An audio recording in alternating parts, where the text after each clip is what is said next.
Over the last 20 years, many landowners have discovered they didn't have to settle for the typical hunting experience of going through trail cam pics of nice velvet bucks in September, only to see them disappear from their property in October and November. There is a way to attract and hold nice bucks on most hunting properties well into the hunting season by creating and improving several different types of habitat features. But better habitat alone is not the only solution.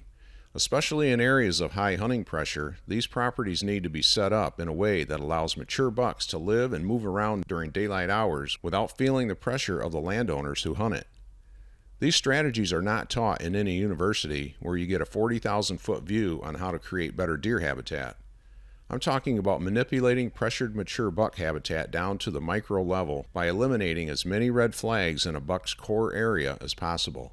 And there are dozens of potential red flags that vary from property to property. They're all situational, and it's not something that you can learn in a weekend workshop and then decide you're going to start helping other landowners fix their hunting property issues.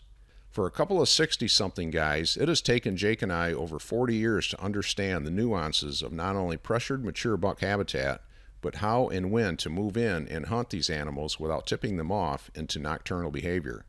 What Jake Ehlinger has done to his small 67-acre farm in a high-pressured area of southern Michigan is truly a masterpiece of great habitat where he consistently shoots the top 5 to 10% buck or two every year with a bow. And many times he calls his shot before heading out to the woods.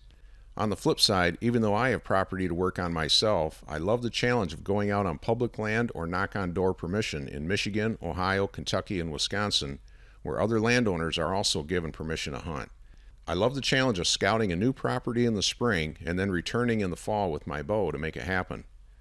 Jake and I both have had the privilege of making a career change into doing something we barely consider work, helping other landowners transform their hunting property into a place where they and their family can experience a much higher level of success when it comes to seeing and shooting more mature bucks. We both have our own full-time habitat consulting business. Jake started Habitat Solutions 360 about 22 years ago. He was one of the first guys out there to really take deer habitat improvement to a higher level, first on his own property starting in 1981 when there was no internet and very few articles written on the subject. My consulting service is called Strategic Habitat, which I started about 9 years ago. For both of us, it's what we do full time. We don't have any sponsors for any hunting industry products on the side.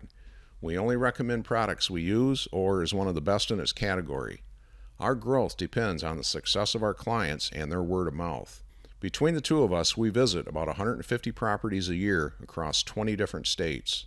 Our visits involve scouting the property with a landowner to create a detailed habitat plan and hunting strategy. Some of the landowners have us come back to help them execute parts of the plan, such as hinge cutting to create bedding areas, transition zones, travel corridors, and pinch point funnels. Some landowners have us come back several years in a row. This gives us the ability to follow up and see firsthand how deer adapt to different types of habitat around the country. In the last few years, Jake and I have had the opportunity of working together on hunting properties in different states. Usually it's a case where the landowner already has a habitat plan but doesn't have the time or the ability to execute the plan. A common theme we've noticed over the years for various reasons is not all landowners actually start the process of cutting trees to improve their habitat. On some properties we visit, the landowner had someone else come in to hinge cut trees for them. Unfortunately, what we find is either not enough trees were cut in the right locations, or they were cut too high or too low for the situation, or the detail work wasn't completed after the trees were cut. Successful hinge cutting is not just laying trees horizontally. There are several different factors that go into creating hinge cut areas which deer will actually use consistently year after year. This is where Jake and I separate ourselves from many in the habitat industry. As a matter of fact, we found that some of our clients who have worked with us in the woods for a day or two to learn the art of successful hinge cutting go on to do great work on their own properties and follow up with stories and pictures of successful hunts, which is very gratifying. This past spring, Jake and I had the opportunity to work on a property in West Virginia where Jim Ward, who Jake and I consider to be at the top of the hinge cutting profession, had been there a couple years prior to create deer cover and browse on a large scale with the idea that the landowner would go in later to carve out the detail work of creating individual buck beds and travel corridors throughout the hinge cuts. But like what happens many times, life gets in the way of landowners being able to complete the work. That was the case on this property, so the landowner had us come in for a couple days to open up travel corridors, create bedrooms for does, individual buck beds, and manipulate deer movement past several stand locations that we picked out for him.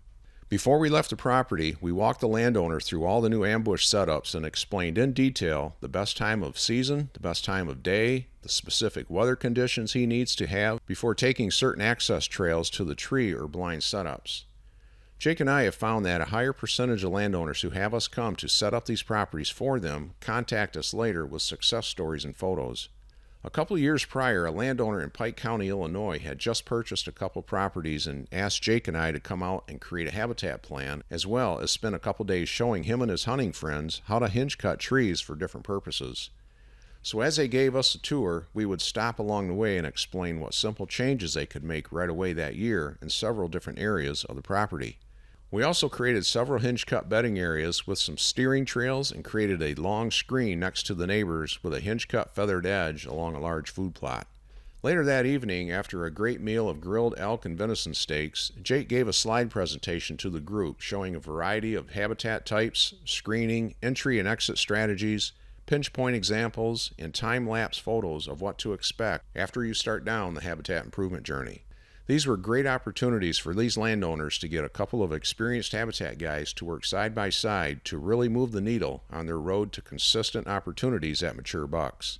Whether it's working together in Pike County, Illinois, or West Virginia, or in the high-pressured state of Michigan, after 2 to 3 days of hinge cutting together, we both feel very excited for the landowner because we know the detail work we do will translate into mature buck sightings and shot opportunities in the very spots we created, which will lead them past multiple stand sites. For some hunting properties, this service of Jake and I working together may not be a good fit due to the property layout or the habitat type, which can limit our ability to fully benefit the landowner. We review each property online before committing to that landowner. Due to the number of landowners we travel to and visit on our own, our schedules limit the number of properties on which we can work together. We're already booking landowners into 2023, so if this is something you're considering for your property, both of our contact information is in the description below. So in the meantime, good hunting and good habitat.